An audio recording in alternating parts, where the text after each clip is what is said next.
Hello, today another one out of the ordinary because I thought I'd show you this because I had a problem. And the problem was my chair kept on going down and my wife's chair kept on going down. So eventually I thought I'd sort it out. And well, it was a bit of a story. I'll show you what I did and well, you can see how it got on. 2 days ago, I went onto Amazon UK and I found this strut. Now, the thing is, I wasn't sure about what they were or how, so I had to measure it, and you've got to get the right sizes. As it happens, mine was the middle size one. On here, the V is 200, and that's what I went for, because that was the same for mine and on my wife's chair. I measured them. So I fitted one of these things before, but I couldn't remember how to do it. I knew it wasn't that easy, but also it wasn't that difficult, and I couldn't remember which video I'd seen to do it. So I had a look at these. This is what I was looking at before I decided to do the job. The first two videos I'd hear were no good because they were the wrong sort, and this one was quite interesting because it's showing you how it actually worked.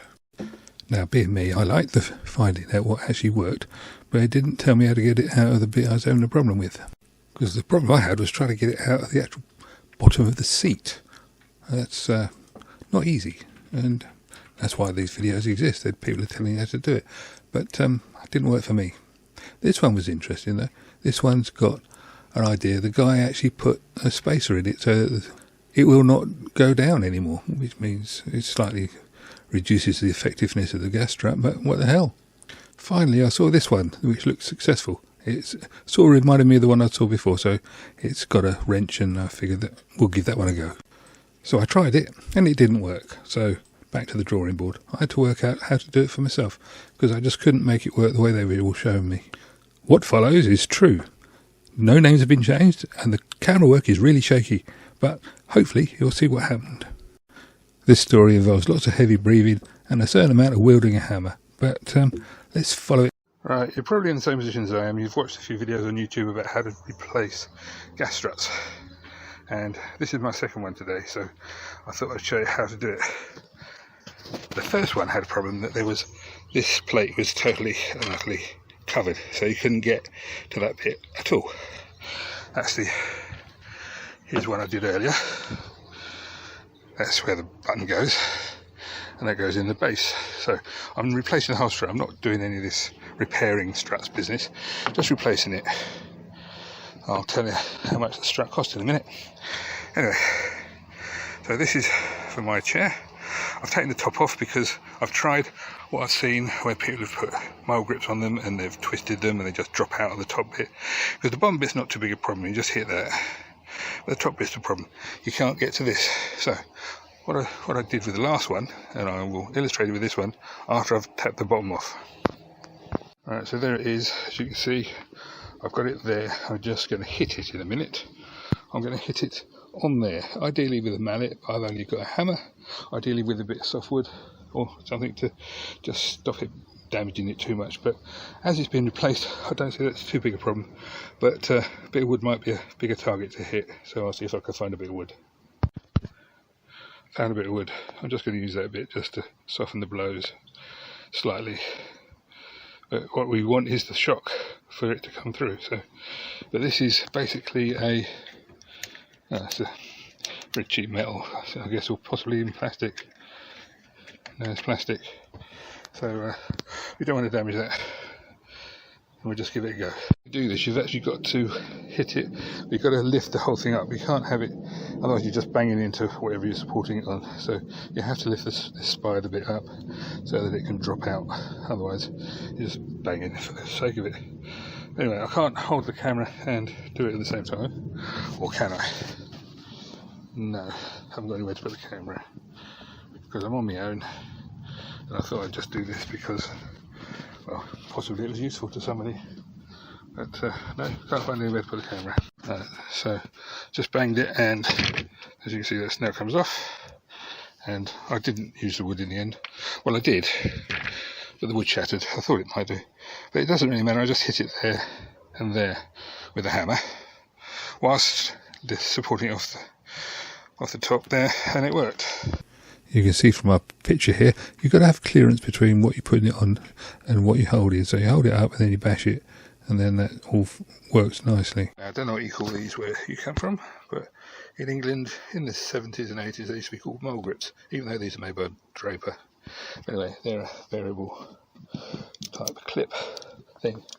And what I'm going to do is I'm going to initially try it the way other people suggest, which I've already tried, but didn't work, which is just to grab this here and to rotate it, because there's always a chance it might work. I've tried it once already, but it didn't, but we'll give it a go.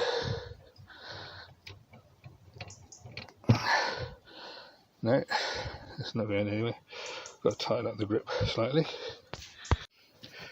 Now, having tightened up the grip, you can see here, I might be able to show you on the camera,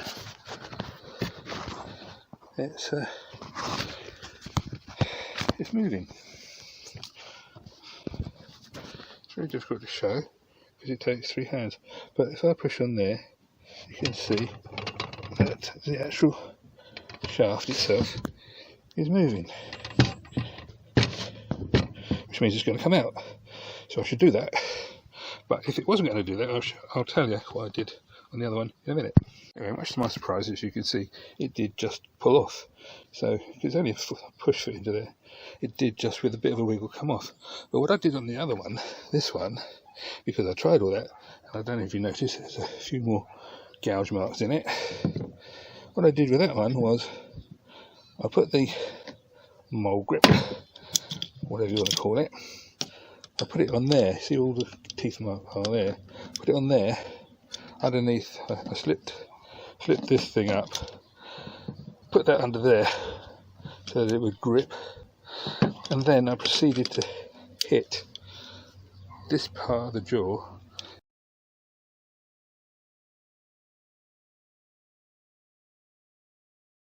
in that direction.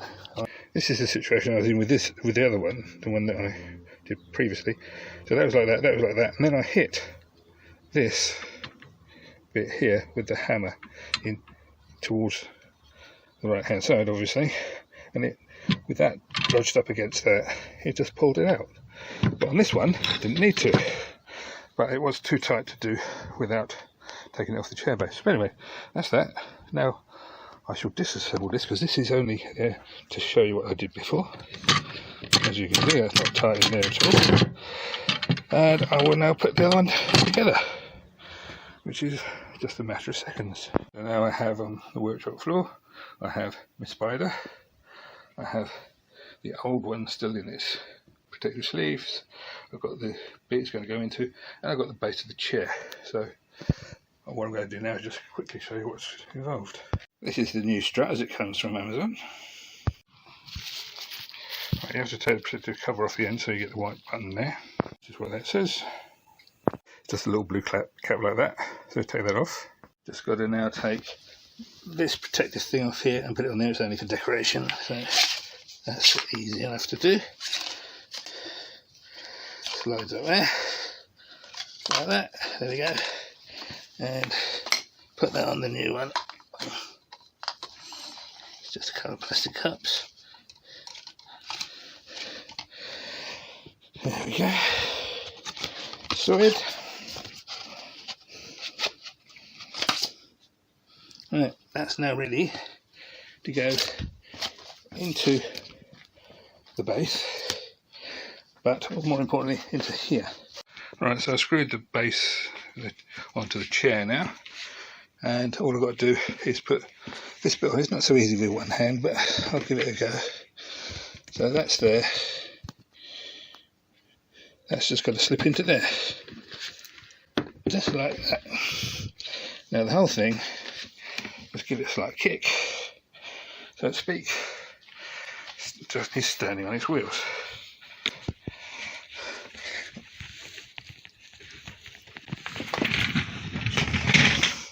Right, so there we go. Now, that is it. That is very low, so I shall pull the lever, which is this side, and hopefully we shall see something. Way. So a quick recap, having taken the plate off the bottom of the chair, you then pull this out and you bash it with a hammer, but make sure you got some clearance so that it can drop clear, as you can see there. And then first of all try with your gripping wrench to actually put it firmly down like that and just see if you can twist it off. It might work. It did on this one, but it wouldn't on the first one.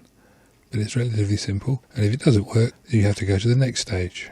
And finally, just put the plate over the edge of the support there, and then bash the spanner or wrench or grips or moles, whatever it is, and bash that in the direction that you want the whole thing to go, so that will pull it out of the plate. Simple. By doing it this way, you're only bashing things that don't really matter, i.e. the old strut. You're not bashing anything that's important, and if you do it properly, you shouldn't have any damage to the actual chair fittings. Successful job done. 2 chairs good as new. Anyway, if you've got anything out of this video, if you'd like to subscribe or hit the like or share it around, that'd be great, and try and catch you another time. There are some links in the description to the appropriate bits and pieces, the struts and whatever, and they're worldwide links, so you can use them. And catch you another time. Cheers.